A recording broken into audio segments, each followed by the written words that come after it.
Welcome to the Learning Can't Wait podcast, a Full Mind production. At Full Mind, our vision is to ensure every child has access to an exceptional education. Each episode, we will be joined by pathfinders within and around the education space who are bringing about transformational change on behalf of deserving students. I am your host, Hayley Spira-Bauer. Welcome back to the Learning Can't Wait podcast, everybody. I am so excited to get together today with our esteemed guest, Chelsea Waite, Principal Researcher at the Center on Reinventing Education.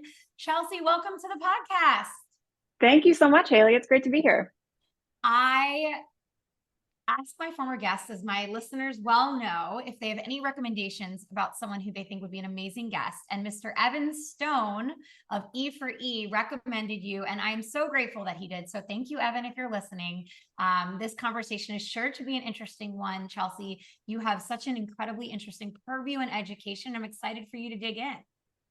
I'm so excited to talk a little bit about what I'm learning, and I'm really grateful to be here.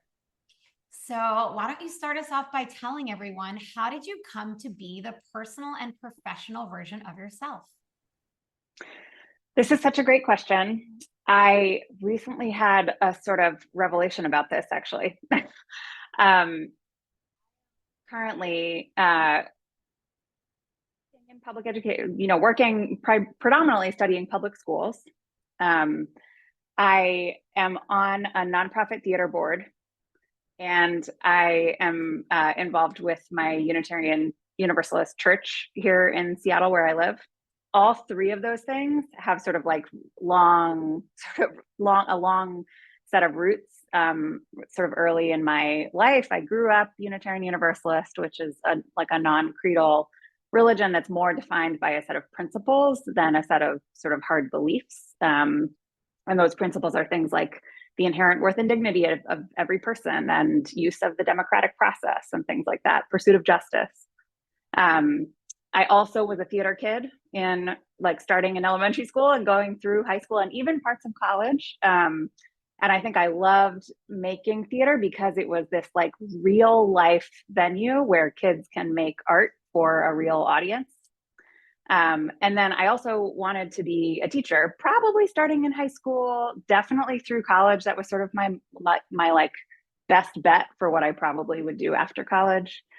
And so all of those things, it's funny to think about what those things were to me when I was a kid and how important they were.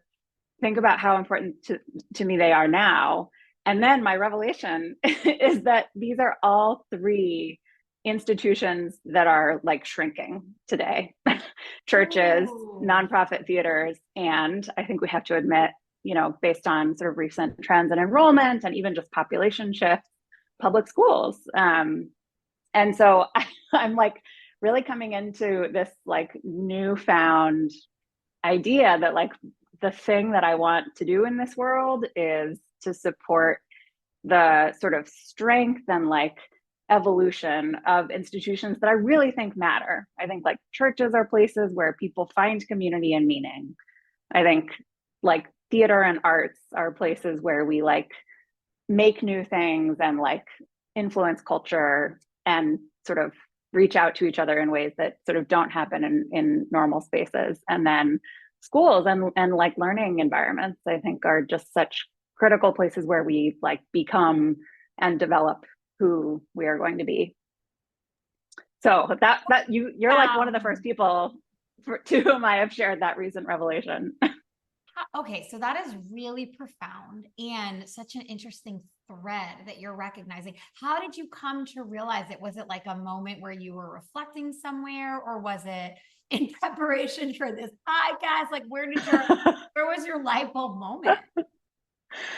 I was at a board meeting for the theater that I'm on the board for, and we were talking about sort of this persistent challenge of the business model of nonprofit theaters.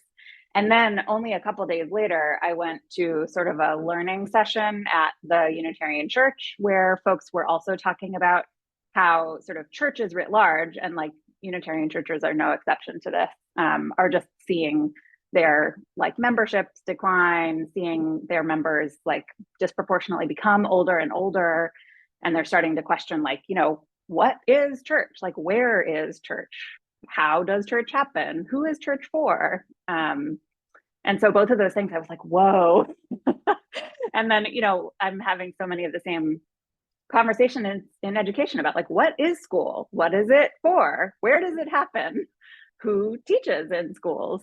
And all of that, I think, is like coming from this place of like, these institutions have been around for a really long time. They were sort of designed, many of them, in totally different eras where like needs and sort of culture and even, the economy were very different. And they need to evolve. And I think one of the things that I studied in my master's program, which was focused on social innovation, was about basically like, how do institutions change? And how do they, change from the inside? How does sometimes they become changed due to external pressure? How do they sometimes like change together by partnering and working together? So this question about sort of institutional change, I think, is also like a theme woven throughout all of that. Oh, that makes a lot more sense. You had like building blocks, one kind of realization that led upon another. So let's talk about education. What is going on from your seat where you are, which you told me the acronym for your organization is actually SERPI, which was new for me. SERPI, yep. I don't know if all the listeners know that.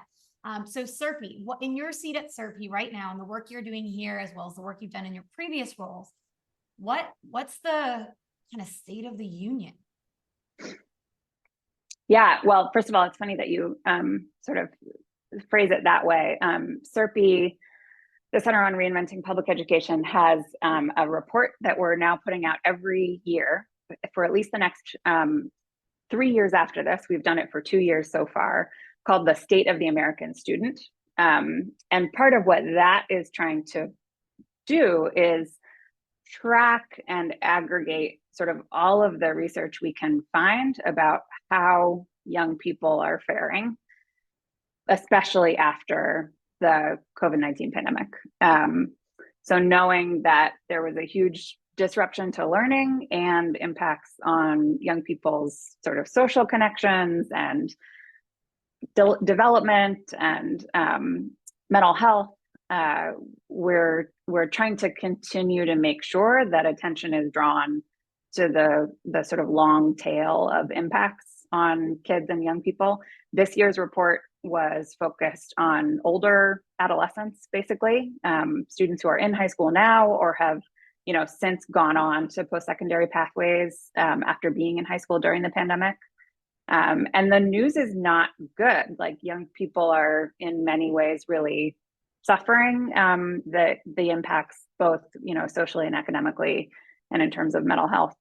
And so like that key message, which I think is one of SERPI's real like anchor strategic commitments to continue drawing attention to those issues, is then sort of matched by a different and related organizational interest in understanding and surfacing and sharing sort of promising solutions where schools, as well as, other creative entrepreneurs and sort of creators of learning environments in the education system, are like trying new ways of, bucking old assumptions and trying new ways of designing far more equitable and responsive, and in many cases, sort of more individualized learning environments that take into account that young people are all different from each other. They have sort of different and differentiated needs, and as Todd Rose says, jagged profiles.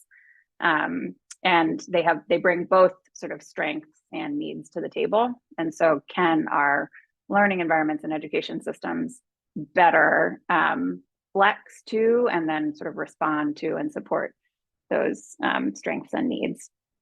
So that's sort of like writ large one of the big things that SERPI is focused on, and several of my projects at SERPI are really anchored in that, like identifying possible solutions and understanding them and building evidence for them in order to then hopefully see them like spread and grow.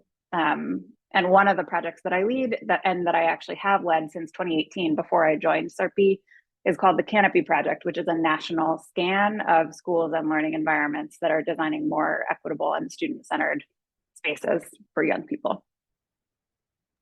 So typically, when we talk about these big topics in education, there's like a level of optimism or pessimism. And it sounds like the work you're doing allows you to focus on the optimistic aspects, like what's working, how do we replicate it? So I would ask you, Chelsea, Canopy Project is a perfect example. So you're welcome to talk more about that if you'd like, but what's giving you like a large amount of hope right now? Like what can the folks listening do their own research on, be excited about, look for schools that are implementing? What's something that we can all just, have as a feel good, exciting future pathway for education? Yeah. Well, I am an optimist, but I call myself sort of a grounded optimist. Not just head in the clouds as much as like I want to see the sort of potential in things and like help that potential to grow. So, as a researcher, I would say that those are the kinds of projects that I'm most drawn to. And I do think, one of the headlines from Canopy since the beginning is that schools all over the country in a wide and diverse range of circumstances, working with a really diverse range of young people, are finding ways to innovate, by which I mean mostly kind of getting creative to solve problems that don't have obvious solutions. And so actually one thing that I think is important to say is even though a lot of what SERPE is interested in is emerging solutions and promising solutions that address pandemic impacts on kids, we also know that the pandemic sort of served to just like deepen many of the pre-existing inequities that we already knew about and that are kind of hardwired into education systems. So these are not just problems that arose from the pandemic, but problems that have really been persistent in education. And I think the thing that sort of keeps me going and gets me excited to do the work that I do is getting to highlight examples of not just where people are sort of, educators and leaders are developing like new or flashy or like wild kind of different models for learning, but where they're developing models for learning that are really targeted at creating a better and a more equitable and a more student-centered experience, especially for young people who have not had that in the way that our education systems were sort of originally constructed. So getting to learn from those leaders, like those are folks who are focused on like real problems in the world and getting really creative to solve them. They believe that there are solutions. The solutions are sometimes sort of counter in some ways to what the current system, leads people to do, but they're out there and they're working in public district schools, they're working in charter schools, they're working outside of the public school system, in all of those different spaces. So I think one kind of message of the project is like, whatever you thought innovation meant in schools, there's probably sort of a wider playing field than you may have known, because this project is aggregating together a whole lot of different people's perspectives on where and how schools are innovating. Someone tipped me off to an article this morning that feels so spot on to what you're saying. It's coming out tomorrow, tell me. I believe, in Education Week by Alfie Kohn, and it's called The Sneaky Conservatism of Ed Tech. And it's basically about how like there's so many features, there's so many things, there's so many, like bells and whistles, and like that's actually not what is really helping, or it's not always what is really needed. And can the teacher's lectures be jazzed up by a tool or a technology? Sure, but like what is really like learner centered? What is teacher centered? I'll definitely share this piece with you. It's coming out. I love that. This September 26th. It's supposed to come out tomorrow in Education Week, September 27th. But it really speaks to your point about, one, it isn't that we have to build something new. Two, it's not always that the answer that is the shiniest is the right answer. There are things that have been working in schools for years, decades, even months that show really promising effects that we can lean on. When you told me about Canopy, I was like, wow, I didn't know this existed. Like, it felt really eye-opening for me, and I was super excited. So if folks listening have not done their research, where can they find because it's not on the SERPI website. It links through the SERPI website, but it can be found on its own domain. It has, exactly. Yeah, it has its own landing page. And part of that is because it's a project that is kind of collaboratively stewarded. It's not just a SERPI thing.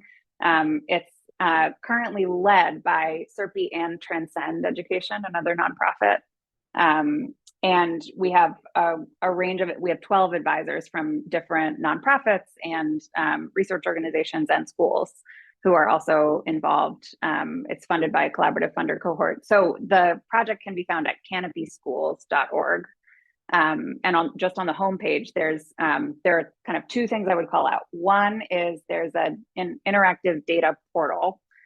Kind of, maybe we should change that term. It's sort of wonky, but there is a place where you can actually like access and browse the data yourself. These are annual surveys of school leaders whose schools have been nominated to the project by education organizations that have some kind of expertise and lens into sort of innovation in K-12 or with an equity lens. So the data portal, you can either kind of go straight to a school's profile if you kind of know a school that you want to check out. You can also go to sort of like an overview map and filter and sort for things like, I want to see where public district schools in rural areas are really focused on project-based learning. And it'll, pop up a list of schools that are currently in the database that meet that criteria. So that is one of the key resources of Canopy. We also then do annual reports where we're kind of analyzing the data that came through in the survey that year. And this year we actually got a little ambitious. We published multiple reports. There's one that is kind of a flyover overview of key trends in the data. But there's another, I'll just give one more example. There's another one that I think really kind of sort of speaks to what we're talking to, which is focused on how schools are designing really meaningfully inclusive environments for multilingual learners in particular. And the kind of key takeaway from that paper, which is both drawing on survey data from the Canopy survey, as well as some interviews with school leaders in Canopy, the key takeaway is that, these schools are really prioritizing students' multilingual development in multiple languages, rather than seeing English language sort of proficiency as the be-all, end-all goal. And it's a simple, but in some ways totally counterintuitive idea to the way that our schools and education policies are set up to really prioritize English. But part of what the school leaders are saying, and what other research backs up, is that there are in many cases perhaps unintended but real harms that come to young people when their home or native languages are sort of being deprioritized, when they're being told that's not what we do in school. And so these schools are really embracing multilingualism, and the paper goes into some details on how they do that. So that's a great example of like solving problems that, getting innovation means solving problems that have sort of plagued education for a very long time, and sometimes don't look flashy. But then I do think there's a role for creative sort of breakthrough technologies that can sort of slot in support of these like broader sort of visions and instructional models that schools are developing. So it's not that technology doesn't have a role to play, but that, to your point about the article that you were just talking about, if the sort of flashy technology is like the beacon that is sort of inspiring or like leading the charge in what a school is trying to change, at least I'll sort of go into my researcher mode and say, in the Canopy project, that is less what we see schools talking about. It's not like we want to figure out how to be like an AI focused school. It's like we are leveraging AI in these really specific ways with our specific student population to try to solve some issues that have been sort of at the root of why our students are not thriving. I think that's such an important distinction. I also just want to go back to the piece you shared about the multilingual learners and the way that schools are approaching. Multilingual learners are some of the largest growing populations of students in the United States. And the work that's being done to support them is really disparate across the country, right? There's politics that play into this. There's regional needs that play into this. There's funding issues that play into this. But the solution you're naming here seems like it'd be not very costly and like easy to implement, which I think could be what may be so powerful about the particular research. Like, I read it before our conversation today, and I thought to myself exactly what you said.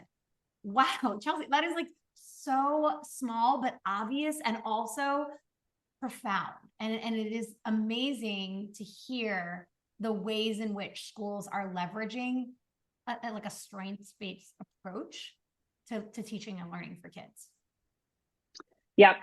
Yeah, I totally agree with you. I think that is where sort of like to your point earlier, where the optimism can like really find grounds to thrive. I will say, I think, and this is a big part of sort of what SERP's research and lens is all about. There are so many kind of zones of wishful thinking that are easy to fall into when sort of landing upon an idea that just seems like so like a gimme, like of course, but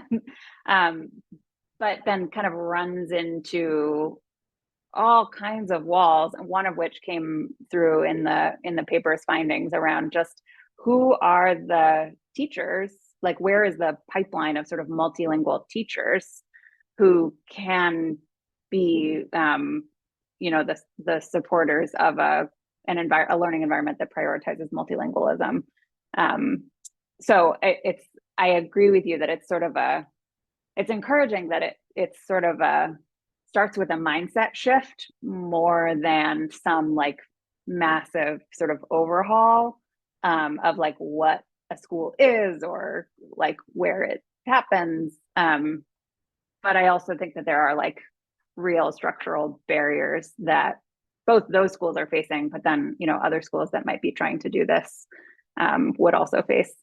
And as well, like the where schools find educators is just like a multifaceted problem these days. Because it's both about like a sort of the pipeline and access to trained educators writ large, but also then if you are a school with a particular sort of instructional model, a really tight mission and vision, you actually need not just any teacher, but you need a teacher who really like gets what you're trying to do and probably has some sort of experience and history teaching in that kind of environment.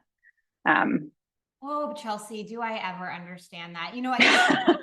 As soon as I said the piece about like, it's not super hard, like you're right, it is hard because there's this really significant regionalized need. I actually on Friday shared an ed working research paper from Annenberg Institute at Brown, which I know you're familiar with the university. But they shared a unifying framework for understanding and predicting vacancies. And last year, there was this like media attention in this really unhelpful way where it was like, there are teacher shortages. There aren't teacher shortages. Are there teacher shortages? And yeah, people were so caught up on this idea, like, are there? Yes, there are. There always have been. They're just not everywhere. And it's not a national problem if you aggregate the data. But if you disaggregate the data, even like within a district, find that there are shortages. So they actually, the team of, Matt Kraft et al. Have started to really dig in, like, how do we actually look at teacher vacancies so we can get a better understanding? But it speaks to your point that this is a real issue. You have, in some districts, hundreds of languages represented in their school. So how do you address the multilingual learner needs in both languages or all languages if you have hundreds? That would be a very difficult feat to accomplish on site if that is what your framework is limited to, or like your school's implementation is limited to. Yep. Yeah. I love it when, like, one of the things that I think we saw happening during the pandemic, but also sort of, with history before the pandemic and, ongoing sort of creativity after, since then, is schools that are sort of thinking more openly about like the boundaries of their school and the permeability between the school and the community. So being able to leverage community assets. If your community also, if you have kids speaking hundreds of languages, you've also got other community members, families speaking those languages. Not all those people, of course, are like traditionally certified educators, and are there sort of staffing models and ways of designing your school such that you could sort of leverage those community assets for learning, in partnership with certified teachers. We've seen that happening. It's happening all over the place. I'm sure there are many examples, but just one that comes to mind is in Central Falls, Rhode Island, where they were really focused on helping they were creating kind of learning hubs or learning pods of young people who were especially sort of at risk of disengaging or actively disengaging from school, especially immediately sort of during and following the pandemic, and working on finding adults in the community who can be sort of mentors, coaches for those young people, and support them in like making progress in their work, kind of re-engaging in school, thinking about like who they are and how who they are relates to, what they're learning in school and who they want to be in the world. And all of those things are like, that's kind of like youth development skills that are not always kind of at the forefront in traditional classrooms. And then B, I think, not always taught reliably in sort of traditional teacher prep programs. So we're definitely seeing lots of schools kind of leveraging like the, community social workers in their communities, or other like youth organizations whose expertise maybe is not education per se, but is like working with and supporting young people.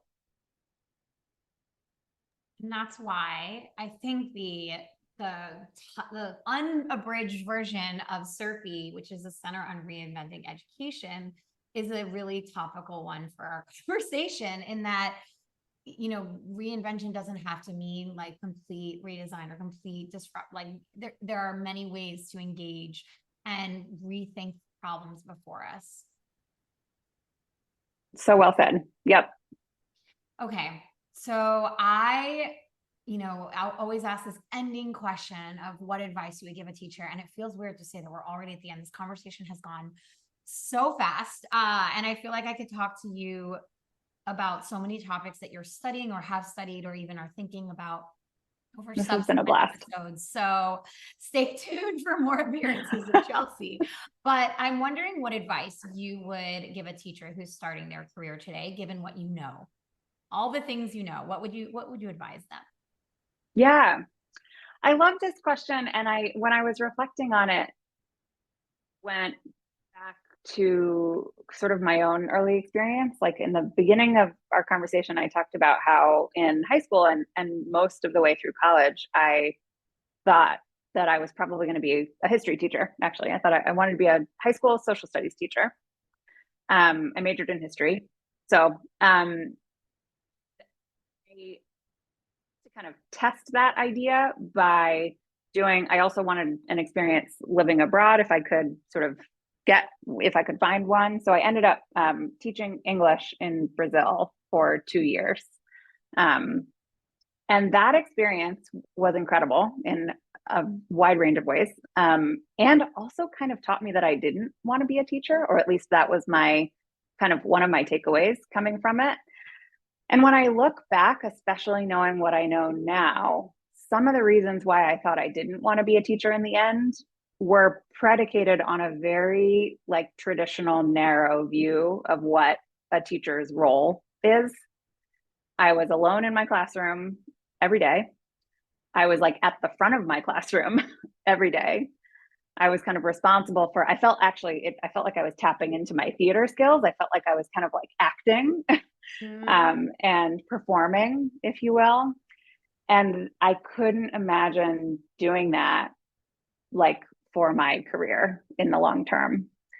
And I think my mistake was thinking that is all that teaching can be. And so again, going back to like many of the themes that we've talked about, there are schools, like whole schools, and then certainly sort of programs within schools where it's possible to teach in very different ways, to be much more kind of guiding and coaching young people as they are kind of following their interests or working on a project. That is less so about you being in the front of the classroom sort of conducting.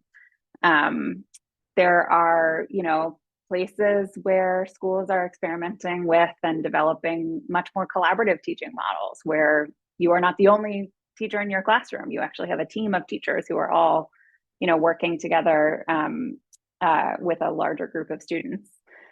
So I didn't know that when I started. And I think for anyone who, whether you're, just getting into a career in teaching or like you're a few years in and you're like, okay, I guess I figured this out. I can do it now, but it's like really hard to imagine doing this for years on end.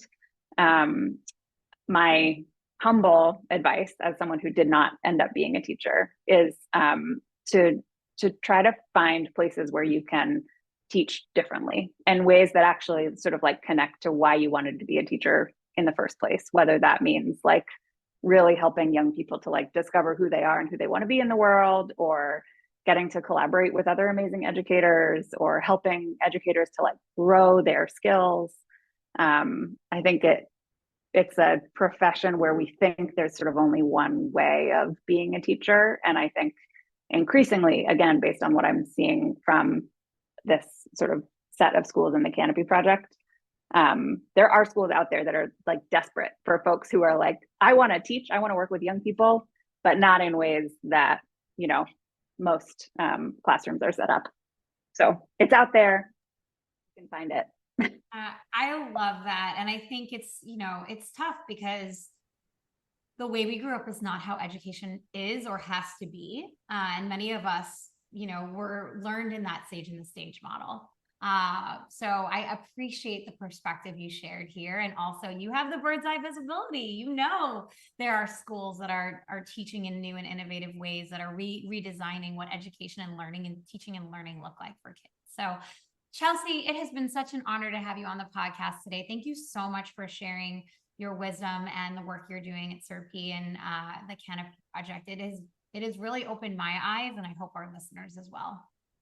It has been a blast, Hayley. Thank you for creating such a generative conversation space. That's very kind of you. Thanks for saying that. And thank you to everybody who tuned in.